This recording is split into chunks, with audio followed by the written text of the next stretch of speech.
come up here if you make an announcement, because the owl for anyone that is joining virtually. All right, welcome guests and visiting Rotarians. I don't think we have any.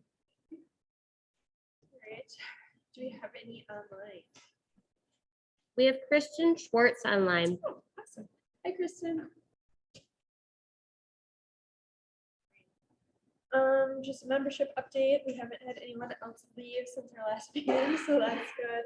We're at 54 active members. Happy birthday, Erin, Kelly, Shane, Liz, and Justin all had birthdays earlier this month, so happy birthday. I wanted to say a quick congratulations to Mandy and Brian Richardson. They welcomed a baby boy, Everett, last month. Sorry, November. So she's been in our club for a long time. They met through Rotary, so it's kind of a cool story. But she hasn't been as active just because she's been a little away. Reminder that there is a STAR meeting Thursday, January 12th. I believe it's at 7 a.m. On our calendar, it says midnight. It's not midnight. So I will send out more information once I get it, but just a reminder that that's coming up. And that's kind of geared towards newer members. It's just an overview of Rotary, but anyone is welcome to attend. I wanted to give a quick thank you to all those that rang bells. There weren't many pictures, so I decided to list names. I think this was the only picture. I think there was one of you, Phil, but I just thought I would put this out there. Thank you guys. I know it was Saturday right before Christmas, so I know it was hard. Phil, thank you for recruiting the people. So, and then the s'mores pit. I don't know, Neil, were you at the s'mores pit? Yeah. How did it go? It went great. There was a lot of people that actually showed Yeah. up. Did anyone join you? Because I was like, oh no, we only have one person. My girlfriend showed up, and then Danny showed up, the one from Hickson. Morris that came presented the week up. She showed up for like from 8 to 9 or something. Yeah, she did. Okay, cool. Well, thank you for volunteering, and sorry you didn't have more people, but I know December gets to be really busy between ugly sweater, Rotary lights, bell ringing, holiday parties, so thank you for volunteering. Just a reminder, Mari's still here. And are you doing after school activities right now? Wednesday. And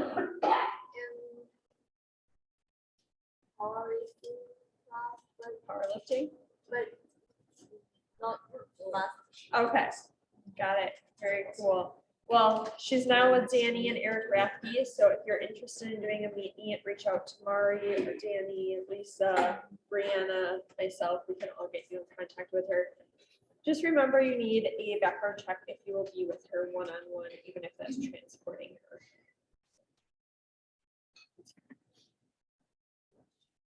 Service announcements. Phil, do you want to do it? We have an event tomorrow night, and it's gonna be a lot of fun. I wish I could be there. It's a ballpark, I think it's called, volunteering. Let me go over here. Yeah. So oh, I guess maybe that was. And the first shift is all signed up for, but it only allow for 10 people. They're asking for 12. So bring a friend, a spouse, anybody who may even think about joining. And then the second shift, we are still looking for at least 6 more people. I know it's going to be later at night. So maybe you can take part of the morning off the next day from work.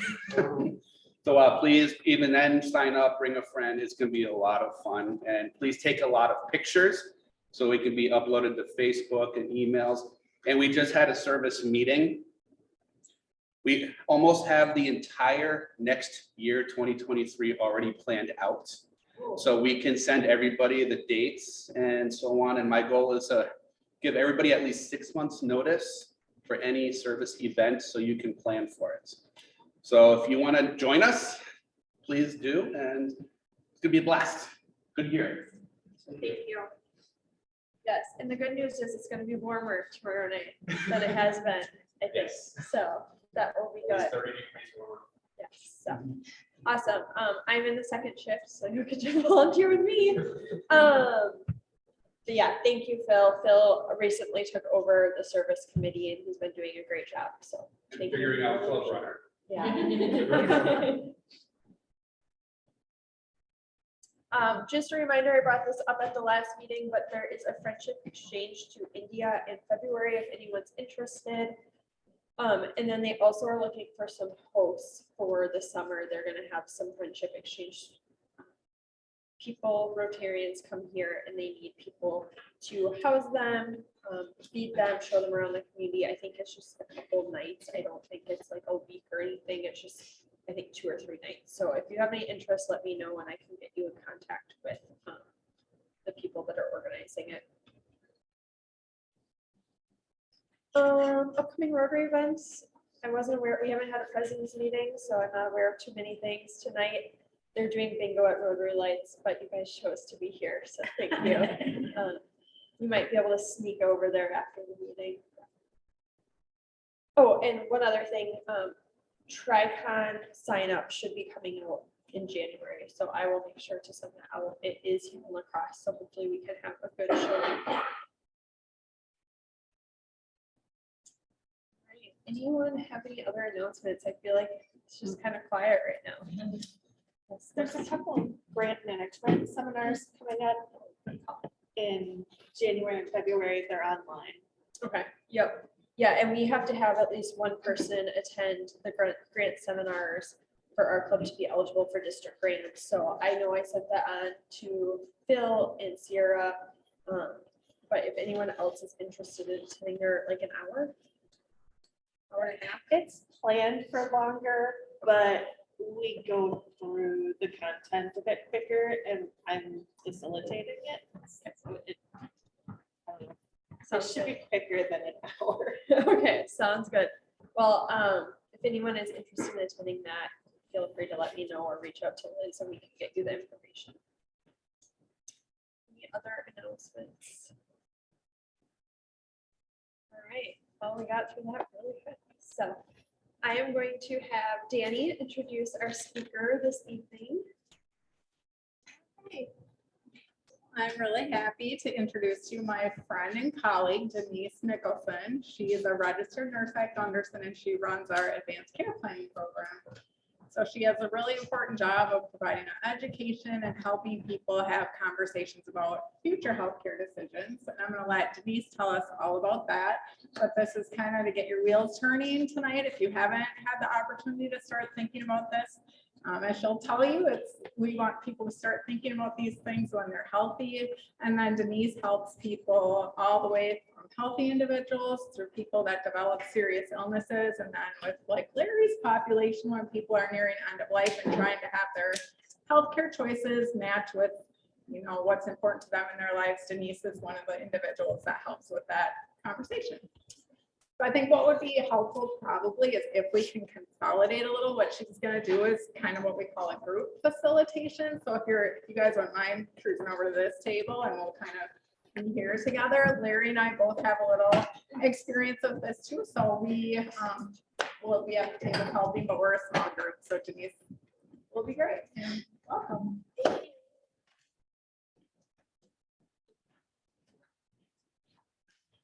Thank you for having me. I kind of developed a cold over the last few days, so hopefully my voice will last throughout the evening. But this is going to be a little bit interactive. I know some of you are familiar with advanced care planning and some of you are not familiar with it at all. So when you think about advanced care planning, what does that mean to you?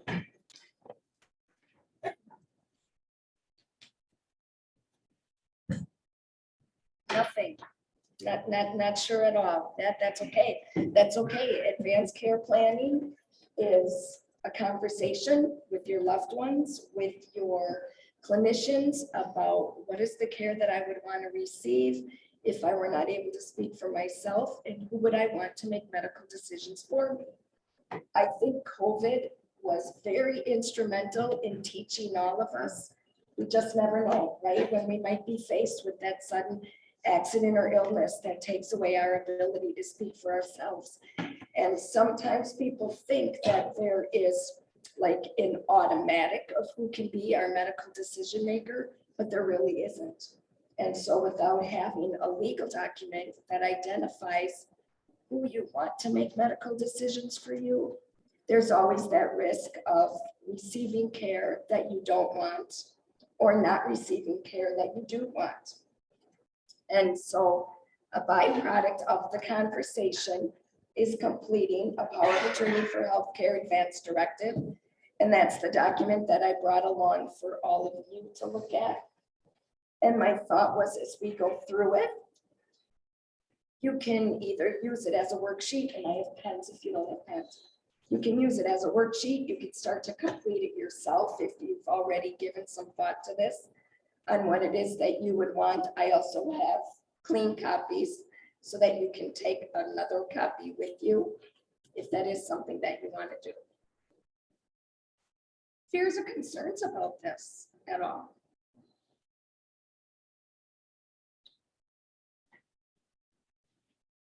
How do you update it? I mean, I know I filled one out like a few years ago. Say my desires have changed since then. I don't even remember what I put, to be honest. Yep. I'm guessing it's probably the same, but like how does, I'm assuming the form that Gunderson uses is similar to the form that Mayo uses or other healthcare facilities. How do you go about updating? You complete a whole new document. Okay. So I know Mayo recently has changed their document, so it looks a little bit different, but the intent is the same. Okay. And so it's really, if a decade's gone by, if there's been a decline in your health, a new diagnosis, a divorce, a dispute with a loved one, all reasons to make changes. And it's a good point. It's not a one and done. It's something that follows us over the course of our entire lifetime. So it's really something, the minute someone turns 18, we want them to start thinking about it because you can't change it. Because all kinds of experiences throughout our lifetime inform us in the decisions that we would make for our care. So great question. How do you start having those conversations with your family? As something as simple as, well, not as simple as CPR or being taken off of machines in the advanced care, like in ICU? And how do you know that you can be able to even trust the person that's going to follow your wishes as it's activated by the doctors? Yeah, okay. So let's take a look at page 3 of 10. So that page is asking, who is the person I want to be my healthcare agent? So that is the person that becomes your spokesperson or your voice when your clinical team believes you are no longer able to understand or make complex medical decisions, okay? There's qualities we want you to think about. Are they willing to accept the role? Not everybody's willing to accept the role, so you want to ask them, will you be my healthcare agent? You want to be able to have a conversation about what's important to you, and we'll talk a little bit more about what that conversation can look at. You want them to follow your instructions, even though they leave or want that treatment for themselves. This is very individualized. It is all about your goals and values. And can they make decisions at an emotional time? So you may have one person in mind, hear these qualities, and now think, oh, you know what? That might not be the person that I want to be my healthcare agent. And that's okay. It's not a popularity contest. It's not who do I love most. It doesn't have to be a family member. It's all about trusting them enough to follow through with your decisions, even if they don't agree with what it is that you want to do or that you want, the care that you want to receive. We always encourage people to have a primary healthcare agent.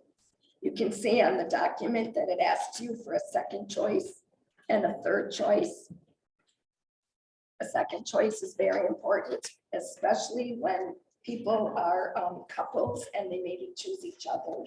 And we know couples are together a lot, travel together. So if something happened to both of you, who would step in then and make those decisions? That person would only make decisions if your primary healthcare agent is not able to, for whatever reason. And then it also allows you to name a third choice. You can see on the bottom that it says, I do not have a healthcare agent. Some people don't, and we know this. And so not having a healthcare agent is not a reason to fill this out, because it can still be your voice. And it can still be an important guide of care for the clinicians that are caring for you. So that when decisions do have to be made, and if you don't have a healthcare agent, then a court-appointed guardian would be the person that would make decisions for you. And this will still be important because it's your voice, and they'll be able to see what was important to you. When you start thinking about the care that you want, it's important to reflect on past experiences. Some of us have had experiences with family or friends who have become injured or ill and have needed someone else to speak for them. Have any of you had those experiences? Anyone have an experience they want to share? We had the experience of about 9 years ago my father had a piece of plaque break off in the Widowmaker. He died before he hit the ground off his bicycle about a quarter of a mile away from home. And he is somebody who never drank, smoked, did any of that stuff. He was a Division I football and basketball player, and by 62, for no reason. So we had to have that family conversation about how long, but then it turned out that he was a full, what do you call it? What's that? No, he was the body part side.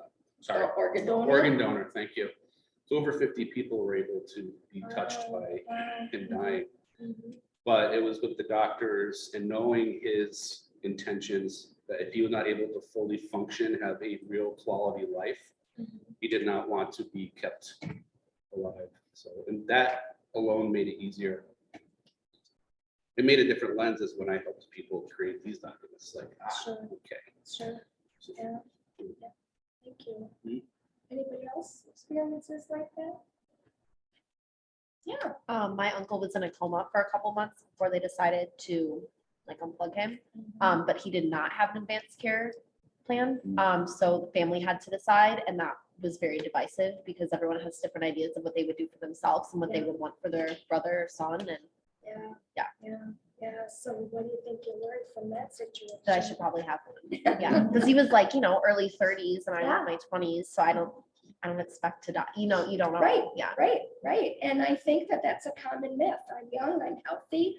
I don't need to have one of these on file. And then you have an experience that really supports why you want to have one of these on file and have those conversations with loved ones. Lots of times we're watching movies together, TV shows, lots of medical shows that are on. If any of you ever watched the series This Is Us, they did a really great job when Rebecca, the mother figure, was diagnosed with Alzheimer's, and they had a conversation about who to choose as her healthcare agent. And even her children had some discussions about, no, it should be me. But she chose an individual for a very specific reason. And that came into play then as the show went on. So there again, how do you start the conversation? It's, we normalize the conversation. We talk about all kinds of things with people, right? Do you wear a seatbelt when you're driving? Do you have insurance? Do you take your medications on time? Do you wear a helmet when you're skiing or when you're snowboarding? So why not do you have a power of attorney for healthcare on file, or who have you ever thought about as your healthcare agent? Or for those of you that have parents, have you ever asking them, have you ever thought about what it is that you would want if something happened to you? and who you would want to make decisions for you. And it's not easy, but there are all kinds of things now that I hear people talk about having death dinners, where that is the whole entire conversation. There's these card games that you can play that have questions that you just pick it out of the pile and you ask the question out loud and then you start the discussion. It doesn't have to be scary or hard.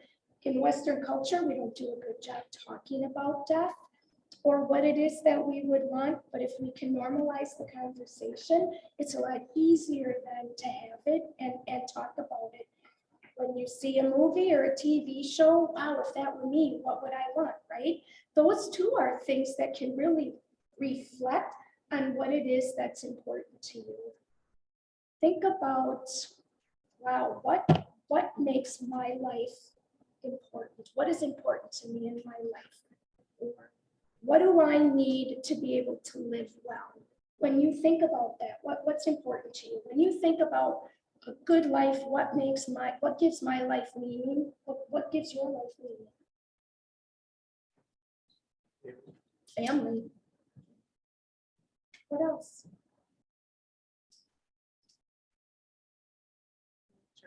Nature. Yeah, nature's important to me too. I have in my advanced directive, I want a rock in my hand as I'm dying because I want to feel grounded to the earth. So yeah, nature. What else? Being able to engage people without any difficulty. So communication. Communication. Okay. Being able to communicate, like Yes. say as well as receive. Both. Oh, okay. What else? Travel. Travel. Yeah.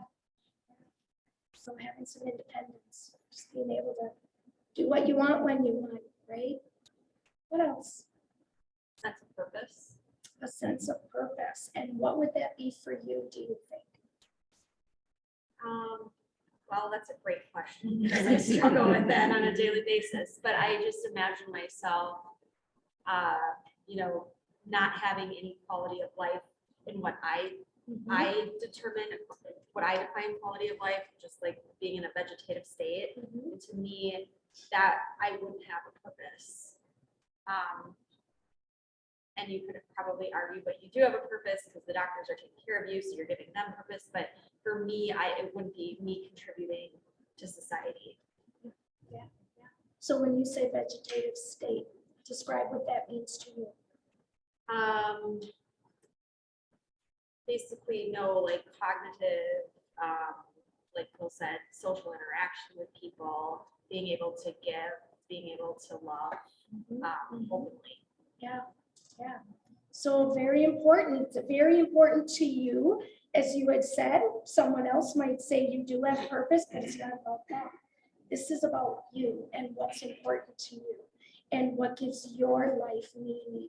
And that's the beauty of these. It doesn't matter where we're from, what our culture is, what our heritage is. We can make this individualized to us, what's important to us, so that we are honored as an individual as to what it is that we need to be able to live a meaningful life. What else? Anything else? Pizza. Pizza? Yeah, no. Stuff my face. Food is important. There are other questions that are important, and there's places to be able to write these. So When we sat in the CPE group and filled that out for the first time, that was a huge discussion. And I said, I'm an Italian. If I have to eat from a feeding tube, take me off. I am done. I need to have that enjoyment of eating food, but also in that culture, food brings people together, and that's a huge thing. So if you're not eating and enjoying it, you're not living. So. okay. I'm Italian too, and my document says that I want my lips moistened with a really bold red wine. So I grew up with red wine my whole life. So yes, but there again, it's all about you and what's important to you. And then choosing that person that is going to follow what's important to you. Take a look at page 5. There are some very specific authorities that are called out when completing a power of attorney for healthcare. And I want to spend some time talking about this section because the wording can sometimes cause people to cringe, especially that very first statement of, yes, my healthcare agent can make the decision to admit me to a nursing home or a community-based residential facility for a long-term stay. That statement isn't saying, put me in a nursing home, I want to go into a nursing home. But we don't always die when we think we might die, right? People may not want care. You had said about your uncle making a decision to stop life support. Sometimes people don't die right away and they're not going to stay in the hospital. So where are you going to go? So what that's asking is, do you want your healthcare agent, that person you trust, that you love most to make decisions for you, to be involved in that decision? Or do you want a judge to appoint a guardian who may or may not be your family member, could be a stranger, make that decision for you? So even though you don't want to go into a nursing home, which is completely understandable, that's not what that's asking. It's either, yes, I want my healthcare agent to be involved, or no, I don't. And then there are provisions for when that answer is no. Does that make sense? The second question is whether or not you're giving your healthcare agent the authority to make the decision to refuse or have removed a feeding tube or IV fluids. There again, at some point, if that decision has to be made, who do you want to make that decision for you? Do you want it to be that healthcare agent, that person you trust, or again, be in a situation where the court would have to appoint a guardian for that to occur? Do you have anything you want to say about this section?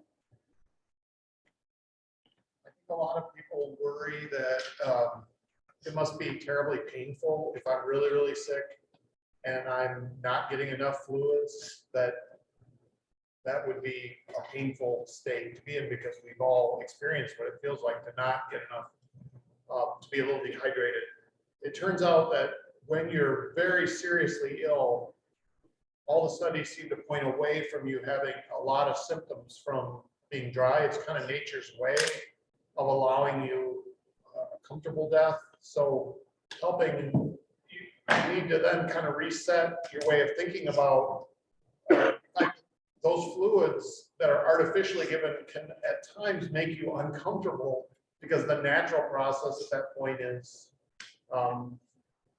kind of pushing your body towards not being able to accept those fluids. So I think a lot of families worry that, well, if I stop the fluids, they're going to experience what you and I would experience if we didn't have fluids, and that's just doesn't bear itself out. So I think that's the Yeah.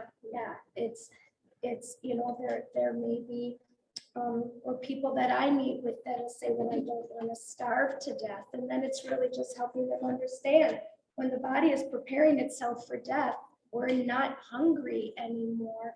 And so it is just putting that different lens on it. And what is it that I want that to look like for me? Thank you. And then the last question, do I want my healthcare agent to make decisions for me during pregnancy? And again, it's a yes, a no, or this does not apply to me. And we know bad things happen, right? And so we just never know. So a 2 is an important question for people to answer.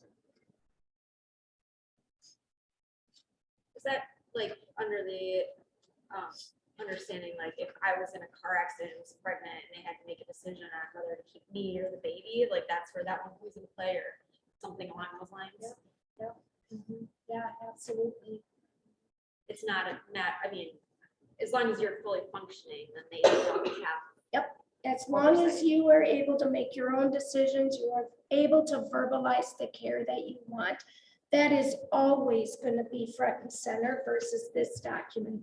I like to think about the power of attorney for healthcare advance directive as more of an insurance policy. It just kind of sits there until it's needed. And it's when we need it, it's really great that we have it. So, yeah. Is this From healthcare institution, state to state. Like if you're one in Wisconsin, or you're somewhere else, does it still apply? Yep, great question. It will apply up to the point that it no longer meets the statutes in that state. But it has been my experience in this work that other states love the Wisconsin document because of those extra provisions that are put in there. Wisconsin doesn't necessarily appreciate a document from other states because of things that are lacking in it. So So would you have a recommendation for someone who is living elsewhere? That's like, has a primary residence here, but spends a lot of time. so like a snowbird, you mean? Yes. Yeah, so my recommendation would be that if their permanent residence is the Wisconsin document, I would have them do that. My parents now, they live in Florida. They used to be snowbirds, now they're residents of Florida. Florida doesn't ask the questions about long-term care. Florida doesn't ask the question about withholding or stopping a tube feeding or IV fluids. My parents come here and visit me all the time. If something happened to them in Wisconsin, I wouldn't have the authority to do those things, even though I know what's important to them.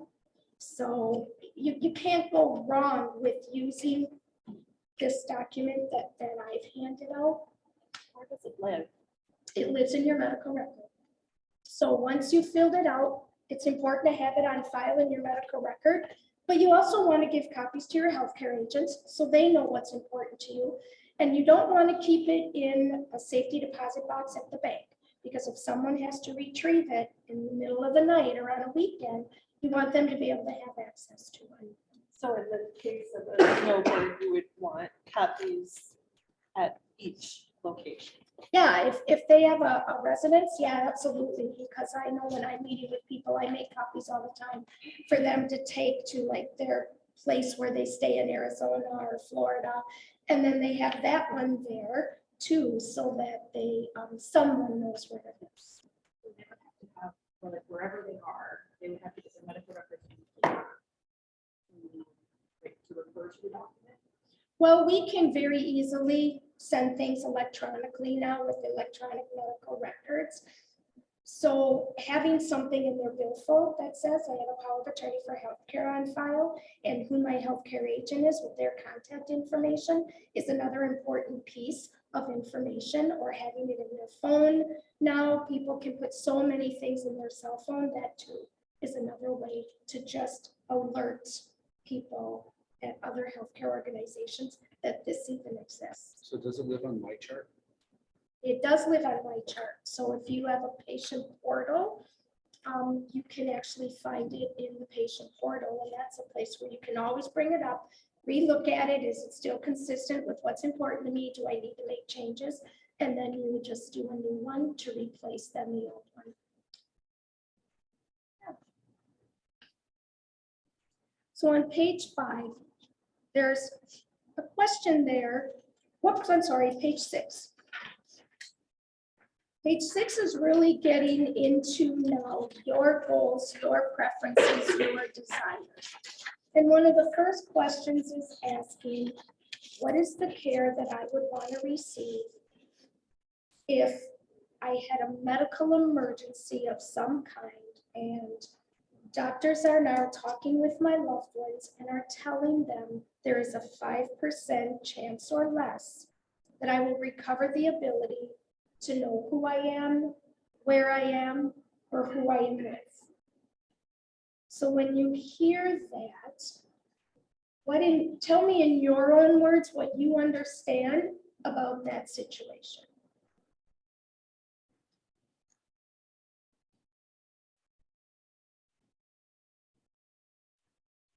Yeah. I mean, I guess it kind of sounds like these are kind of criteria in which you are no longer yourself, kind of. Yeah, it very much is a question very specific to life may go on, but life will be you not knowing who you are, where you are, or who you are with. And then there's a decision to make in regards to what you would want to happen. There's no right or wrong answers with these, and there's no good or bad decision because it's very individualized to you. The choices on here are that you, I like to read them in reverse, and I do that on purpose because I just think they read better that way. But when you make a decision regarding this, it's important to know that no matter what you choose, we're always going to keep you clean and comfortable. We're always going to give you pain and comfort medicines, and we're going to give you food and fluid by mouth as long as you can swallow safely. Beyond that, is this a situation for you? What's important to you? Reflecting back on those experiences that you have had, or what having a meaningful life means to you in this situation. Would you want to receive all treatments to keep you alive unless the doctors determined the treatments would harm you more than help you? Or is that a time when you would refuse or stop all treatments? And then there's examples there, like a machine that breathes for you. So a respirator, ventilator, feeding tubes, blood products, antibiotics, IV fluids, treatments for chronic medical conditions, basically any treatment that is going to sustain your life. Those are the choices that this is asking you to make. Checking that box. That your medical person decide for you. So your healthcare agent, you want to know if your healthcare agent can override that decision. Unfortunately, your healthcare agent can override that decision. However, it is up to us as the medical team caring for you to bring them along, reflect on this, and have those conversations, because sometimes people just aren't ready. No matter how many conversations you've had with them, no matter how many things you have put in place to help them understand what's important to you, we're all human and we all have those emotions and those feelings, right? And it's hard to say goodbye. And so it's up to us to really bring them along, reflect on things, perhaps, this is what your mom said. Were there experiences? Did you have conversations about this to really help the healthcare agent really get to that? Do you want to speak to that? I think that's where that conversation about what your values are becomes really, really helpful, because doctors, it turns out, aren't really good at deciding how likely you are to die. We're pretty terrible at that. What we are better at is helping around prognosticating whether you're going to be able to live independently or not. That we're reasonably good at. And so, and whether you're going to recover enough to be able to be yourself, as you mentioned. So that's where that conversation with your person that you're choosing, to make sure that they understand that here's how I'm thinking about this. And the holidays are a perfect time when you're with family to just sit them down for 10 minutes and say, here's kind of how I'm thinking about this, and here are the values that I want you to be thinking of. And if the doctors are saying, boy, very low chance that you're ever going to recover from this, then here's kind of how I want you to decide these things, because it turns out the values of, like Phil mentioned, the communication, being able to receive and to communicate, to recognize my loved ones, those things are the things that can help not only the physicians and the rest of the care team, but they also help your family. Because there's nothing worse than the family questioning the document and then feeling like, I'm going to override this. The dynamic around that is that nobody wants to go to Christmas dinner and have other family members turn to them and say, if you just would have stood up and refused to allow Stephanie to make that decision, she'd probably be alive. And so families are terrified about that being blamed, so that if you don't give them enough information about the value, then it becomes hard on them. Does that make sense? be helpful to talk about the family meetings they actually have at the hospital with these documents in any certain case, or is that way above No, where you're going? did you? I was gonna say, as far as Larry was saying, I remember numerous times sitting in family meetings with doctors on ICU and MedOnc or wherever, talking about the prognosis, and there might not go return to where they were before, or recognize you, have conversations. They might only look a certain amount of time on the breathing tube, and then they go through all these steps with the doctors, and then the doctors leave. And the whole family sit there like, and that's where the spiritual care, I'm not sure how other hospitals do it, I only know Gunderson. I was there like, okay, or other chaplains, well, what did you just hear? And there are times it is so far in left field from what the doctors were actually saying, but in their emotional state, they're processing all these things. Well, what if this? How do I make this decision? And so there are other tools in place with these documents and staff to help the process along. So that hopefully will not happen.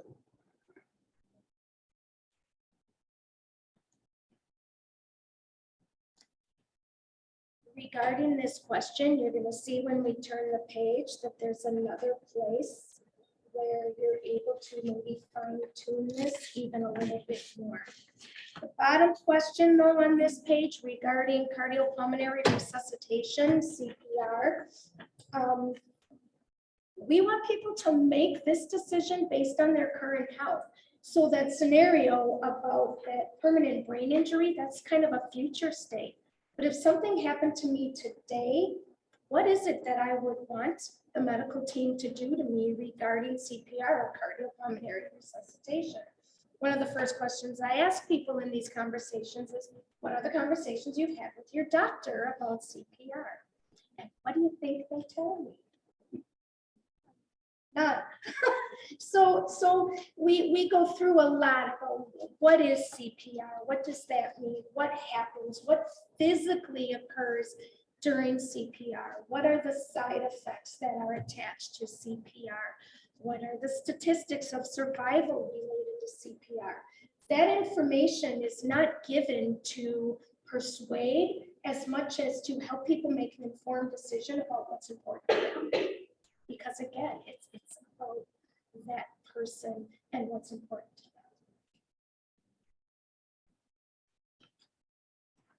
On the next page, specific care instructions to meet my goals and preferences in certain situations. I typically start this part by asking, is there anything you can think of that we haven't talked about already that you might think would be important to put in your advance directive?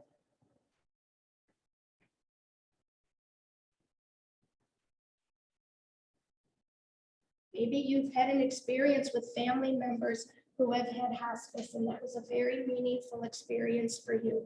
And hospice is something that you would accept. This is where you can identify that. Maybe you have loved ones that live far away, and a situation is going to occur where you're on a respirator ventilator and it's going to be turned off. Maybe you want an opportunity for your family to come and say goodbye if that's possible. What would that look like? Even though you know you don't want to go into a nursing home, maybe you have some top choices. Or maybe the statement is, it's important for me to remain in my own home as long as I can safely do so. There's all kinds of things that we see in here. What we don't want to see in here is what I saw in one last week. I'm okay if you keep me alive weeks to weeks, but not months to months. I don't know what that means. And I don't know how anyone caring for that person is going to know what that means. Hopefully, the person she chose as her healthcare agent knows what that means. So point blank statements, things that are clear. So you would use the word vegetative state, okay? I asked you what vegetative state means to you because it might mean something different to you than it means to the people that are caring for you. So saying something that talks a little bit more about what you had said about it, being able to interact with people, being able to give back, being able to have meaningful conversations with people. Those are the things that you could identify in there. Other things that someone might be thinking about? Okay, mine is kind of ridiculous, but it does say my teeth need to be brushed and as well as my hair. So I'm just driving me nuts. My mouth is dry, my teeth are scummy or whatever. My hair doesn't look right and I don't want to be that person. So those are my instructions. Maybe you're someone who has sleep apnea and you sleep with a CPAP and no one is there to tell us that. This document is going to help us understand that. So that's where those things can go. These are instructions that are going to meet your goals and preferences. In the next section, so comfort preferences, things that are important to you. So what are the things that provide you comfort? Phil, you talked about food. Okay. I talked about wine. Maybe you like low lighting. Maybe you like all the lights on. Maybe you have arthritis and you don't sleep on your left side and then we put you on your left side and you're restless and we don't know why. Those are all things you can identify there. What brings you comfort? Classical music, rock music. Maybe you want someone to read to you. Maybe it's certain books that you like read. Maybe you sleep with the lights on. Maybe you're an over-the-road truck driver and you don't sleep at night. And now we're forcing you to sleep at night and trying to keep you up during the day when that's not your normal routine. So what are those things that are going to provide you comfort? Pet therapy. Yeah, okay, this is probably a diverting task, but is it true that one of your last senses to go is your hearing? So like for me, I was very fortunate that I was with both of my grandmas when they passed. And I wish I had known that. And for me, that would be something like, I want to hear my loved ones tell me they'll see me again. And I didn't know that at the time, or I would have said things differently to my grandma as she was passing away. I experienced two very, very different experiences. My grandma, Hazel, really, really struggled to die. And it was really painful for all of us to sit there and watch her. Whereas my grandma, Lucille, they were able to give her a little bit of morphine just to relax her, and it was very peaceful. I never want to go the way my grandma Hazel did, because it still haunts us to this day. Yeah. And so there's the two things where I'm like, you know, if you have the opportunity to be with your loved ones, just know that they can hear you. And also, I never want to go the way my grandma did, because she struggled. And it was hard to watch. So those are things that you're actually able to identify in here so that other people know that that's important to you, because you might not have family there to tell the people that are caring for you. And that's where spiritual care is so instrumental, because, and the nurses that are caring for you, because they're going to focus a lot on this page. Including others when making decisions about my care. So this is an area where these are people who don't have decision-making authority, but you want your healthcare agents to bring them along for conversations on decision-making.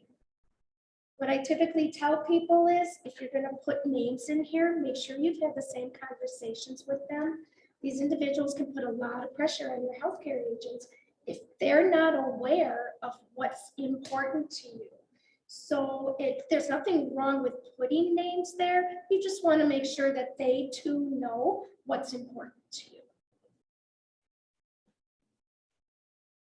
Larry, I'm just thinking about what Marissa said, and you would have such a good statement. It's not gonna, take away your experience that you had with your grandma, but I love how you talk about the death and comparing it to birth, and like some deaths are a struggle. So I don't know if you would say the words that you have that I think were really helpful for me to hear. If my heart goes out to you, nobody wants to see that. I do find that your body's doing these really crazy things at the end of life that it's not used to doing, and the life force is kind of fighting you, and so there can be struggle and pain. Who knows why? but who knows why we have struggled with childbirth too, that there's pain. So sometimes it can be helpful for the family to understand that struggle is part of this whole thing, but inordinate struggle that goes on day after day after day that leads that person to be suffering in ways that they're saying, please do more. That should never be a family's experience. So in hospice, there are people who do come in with the idea that I just want my loved one to be totally anesthetized, and that's what you're going to do for me, right? And we say, well, it turns out we use these medications a little more thoughtfully, and there may be a little struggle, but the hope is that we're taking the edge off that so that you're feeling like you can support them through this. But that should always be couched with your experience. And I hear that so often, Marissa, that it's burned on our memory how that person went through that dying process, and that's heartbreaking. That's very difficult. Thank you for sharing that.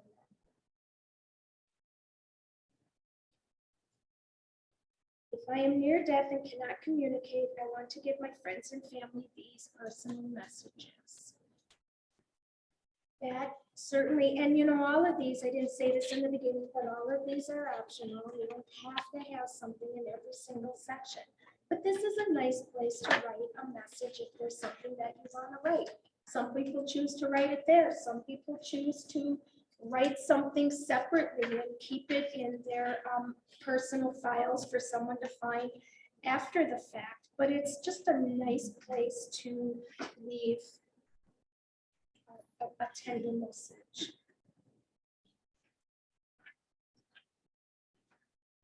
On the back page of that, then, page 8 of 10, if I am near death, things I would want. So now you're at a point where you are nearing your death. What are the things that are important to you? You want your family to talk to you. It's okay to touch me. I personally want laughter in the room. I don't want a constant silent vigil because that's not what my family has been. So it's okay to talk to me. It's okay to play certain music. I had one guy, he brought me up beside the jukebox when I died. That's the song he wanted playing as he was dying. So again, it's individualized. It's what's important to you. If you have things within your culture that is important or rituals that were very important to you, this is where you can identify what those things are so that we can do everything possible to be able to honor those things that are important to you. 2 minutes. Good, because we only got 2 questions. Then donation of organs or tissue. You can choose an answer there. You do not wish to donate. After you die, you'll donate anything. Yeah. So I see here for BUC for that question that you need to register online. What about your driver's license? I mean, I know I have my organ donor sticker. Am I supposed to go online and register that, or what supersedes? So good question. So your driver's license is an indication that you want to be a donor. This is an indication that you want to be a donor. If you go and register, that makes your preference legal, which then supersedes getting consent from anybody to donate your organs because you're automatically given that consent. My recommendation is go to the website, search through it, see exactly what's on there. Not registering doesn't mean you're not going to be an organ. Okay, so I don't want you to think that it doesn't mean that, but really just spend some time on that website to see, do I really want to sign up for this, or do I want to leave it with my healthcare agent? Great question. And then autopsy preference, you can choose that you do not wish to have one. You can choose you will if it's important to your loved ones. You can choose you will if it'll advance medical knowledge or medical education. You can choose both B and C. It's completely up to you. I think one thing with that, and I just am speaking on personal experience, is if you choose to have one and the doctor doesn't necessarily like order it, the family might be responsible for paying for it. And it's like a few $1,000s, which I just throw that out there because that is, you know, it's not a cheap thing. Yep, And right. also, the person's body gets pretty cut up. I mean, like they cut your sternum, they cut your skull. And I just share that, not to say it's not a bad thing. Many of you know Ryan's dad was killed in a tractor accident in May, and he had been in the hospital the week before with chest pain. So the coroner actually was okay doing the autopsy, and the coroner's office ended up covering the cost of the autopsy, and the family didn't get the charge for it, but he called and said, you know, I'm willing to do one if you would like to rule out that it wasn't a cardiac episode. And so they did do it, but when we went to visit him at the funeral home, they were very forewarning, just make sure you don't touch his forehead because they do go into the skull. And I only say that because it is a pretty invasive procedure. Yeah. And it's a good thing if it answers questions for them. They came back and said, no, it was blunt force trauma, which I think his mom wanted it to be a cardiac episode, but you know, then it ruled it out. So it did give clarity on the cause. It goes the other way too, doesn't it? Even if you put on here, you do not wish to have an autopsy, if the coroner or medical examiner determines that they want to have one, that supersedes your Yeah, wishes. then you don't have a choice. If Right. the coroner is ordering an autopsy, that's different. This Right. coroner put it out there that it was an option, Yeah. but yeah, then that's a different situation altogether. And then finalizing what makes this legal on the back page is you signing it in front of the appropriate witnesses. So those two witnesses need to be in front of you at the time that you sign it. All three dates have to match. We don't want them to be related to you. If they're working at a healthcare organization, they need to be social workers or chaplains. It's pretty clear on there who can be your witnesses. All of you are in Wisconsin, right? Yeah, so in Wisconsin, you have to have a witness.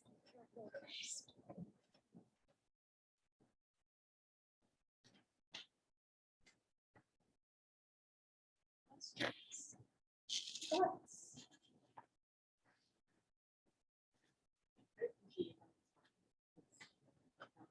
We talked about actually for period, but for our group, Mhm. we are all, well, most of us are.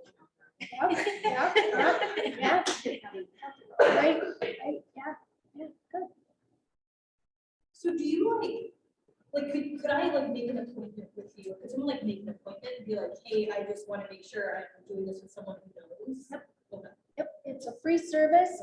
In La Crosse at Gunderson, we're there Monday through Friday. And on Alaska, we're there Tuesday, Wednesday, Thursday. But we do ask for appointments so that we're sure that we have the people there that can spend the time with you. And we have this full discussion where you're able to explore these things and talk about things and really help create what's most important to you.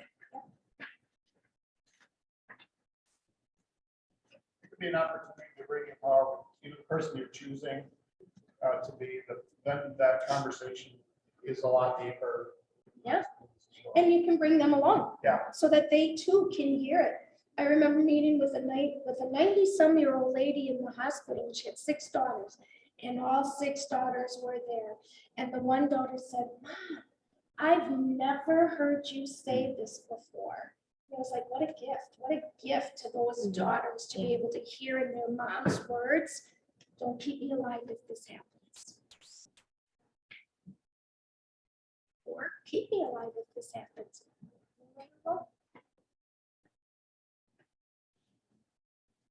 Any other questions or anything? I know it's an important topic, so I don't want to get off too soon today. I'm so going to be respectful of everyone's time. So, yes. Well, thank you. You're for coming. welcome. You're welcome.